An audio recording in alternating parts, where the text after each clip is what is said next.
Tuduhan terhadap Prabowo Subianto sebagai sosok yang otoriter kembali mengemuka ketika Hasto Kristianto, Sekretaris Jenderal PDI Perjuangan, menyampaikan pandangannya dalam sebuah pernyataan politik. Dalam konteks politik Indonesia yang dinamis, isu kepemimpinan otoriter menjadi topik yang sering memancing perdebatan, terutama ketika membahas figur Prabowo yang memiliki latar belakang militer dan kini menjabat sebagai presiden.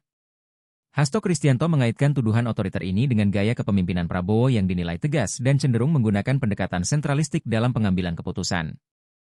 Menurut Hasto, langkah-langkah Prabowo dalam beberapa kebijakan strategis menunjukkan kecenderungan untuk memusatkan kekuasaan, yang dianggap kurang memberikan ruang untuk partisipasi demokratis. Kritik ini bukanlah hal baru, mengingat sepanjang karir politiknya, Prabowo kerap menghadapi persepsi serupa dari lawan politik dan sebagian kalangan masyarakat sipil. Namun, pendukung Prabowo melihat tuduhan ini sebagai bagian dari dinamika politik biasa yang sering terjadi dalam demokrasi. Mereka berpendapat bahwa ketegasan Prabowo justru merupakan cerminan dari komitmennya untuk menegakkan disiplin dan mempercepat pelaksanaan program-program pemerintah yang sering terhambat oleh birokrasi yang lamban. Dalam pidatonya, Prabowo sendiri pernah menegaskan bahwa kepemimpinan yang kuat bukan berarti otoriter, melainkan memastikan bahwa visi pembangunan dapat terwujud dengan efektif.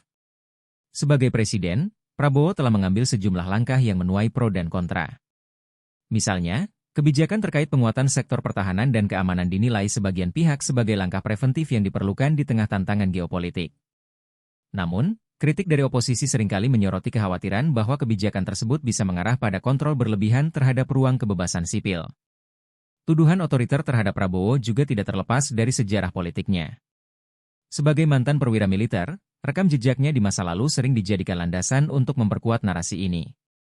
Namun, sejak terjun ke dunia politik, Prabowo berulang kali menyatakan komitmennya terhadap nilai-nilai demokrasi dan reformasi. Bahkan, dalam beberapa kesempatan, ia menekankan pentingnya dialog dan kerja sama lintas partai dalam membangun bangsa. Isu ini mencerminkan kompleksitas politik Indonesia, di mana persepsi dan realitas seringkali bercampur. Tuduhan otoriter terhadap Prabowo oleh Hasto Kristianto menjadi pengingat bahwa dalam politik, setiap langkah pemimpin akan selalu diuji oleh pandangan yang berbeda. Bagi Prabowo, tantangan ke depan adalah membuktikan bahwa gaya kepemimpinannya dapat sejalan dengan prinsip demokrasi, sekaligus mewujudkan visi pembangunan yang inklusif bagi seluruh rakyat Indonesia.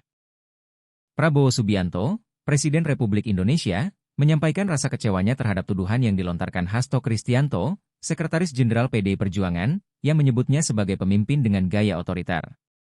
Dalam sebuah konferensi pers, Prabowo dengan tegas membantah tuduhan tersebut dan mengklarifikasi bahwa tidak ada sedikit pun niat dalam dirinya untuk bersikap otoriter, apalagi mengabaikan kepentingan rakyat Indonesia.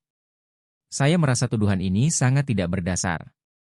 Gaya kepemimpinan saya yang tegas semata-mata bertujuan untuk memastikan bahwa pembangunan negara berjalan dengan baik dan cepat.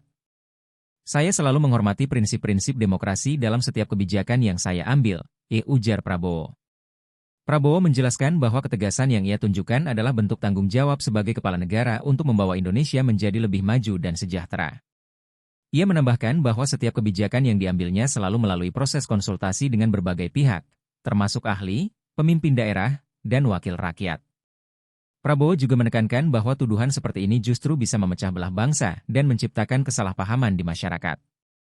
Menurut Prabowo, gaya kepemimpinannya yang tegas seringkali disalahartikan sebagai bentuk otoritarianisme. Padahal, ketegasan diperlukan untuk menghadapi tantangan besar seperti pemberantasan korupsi, penegakan hukum, dan reformasi birokrasi. Ia juga menggarisbawahi bahwa langkah-langkahnya selalu didasari oleh kecintaan terhadap bangsa dan rakyat Indonesia. Saya tidak pernah berniat untuk tidak peduli terhadap bangsa ini. Semua yang saya lakukan adalah demi masa depan Indonesia yang lebih baik, ditambahnya. Pendukung Prabowo melihat pernyataan Hasto sebagai bentuk serangan politik yang tidak konstruktif. Mereka menganggap bahwa kepemimpinan Prabowo yang tegas justru merupakan aset penting bagi Indonesia, terutama dalam menghadapi situasi global yang penuh tantangan. Mereka juga menilai bahwa tuduhan ini hanya memperlihatkan ketidakmampuan sebagian pihak untuk memahami urgensi kepemimpinan yang kuat dan visioner.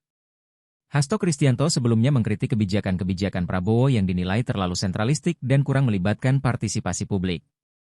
Namun, kritik tersebut dibalas Prabowo dengan ajakan untuk berdialog secara terbuka dan membahas isu-isu tersebut secara konstruktif. Ia menegaskan bahwa pintu selalu terbuka bagi siapapun yang ingin berdiskusi demi kepentingan bersama. Dalam politik, tuduhan seperti ini bukan hal yang baru.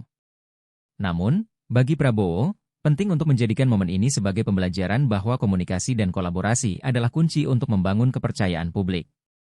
Ia berharap semua pihak dapat bersatu untuk menghadapi tantangan besar yang dihadapi bangsa ini, tanpa terjebak dalam narasi negatif yang memecah belah.